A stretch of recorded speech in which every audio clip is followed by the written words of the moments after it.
By now, there's nothing that can throw them when it comes to cleaning snow and ice from more than 3 miles of runways at Hancock Airport and the 8 miles of service roads, too. This latest winter storm was no different. Even though they had to change their normal strategy and go to the plows first because the snow was too wet and hard-packed for the brooms. We kept up with it. It came down hard and fast, but, we kept up with it, and now everybody thinks because the snow stopped, we're all done. We still have a lot of cleanup for the next day, next 2 days to get it all cleaned up back to normal.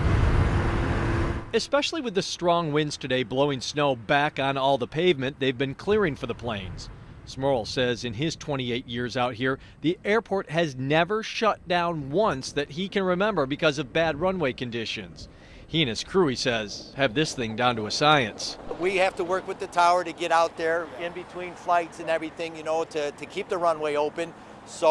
And then the airlines count on us to keep the airport open so they can have their landings and takeoffs. You can see here the runways, taxiways, ramps are all in pretty good shape.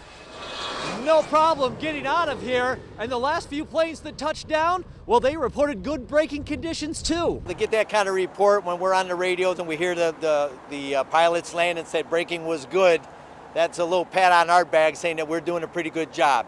That kind of puts a little smile on our face knowing that we're doing a good job. The FAA doesn't allow them to use salt to melt the snow and ice. John and his crews use plows and brooms as much as they need to, so the pilots have almost bare pavement to operate on, no matter what kind of winter weather is thrown at them. Jeff Kulikowski, News Channel 9.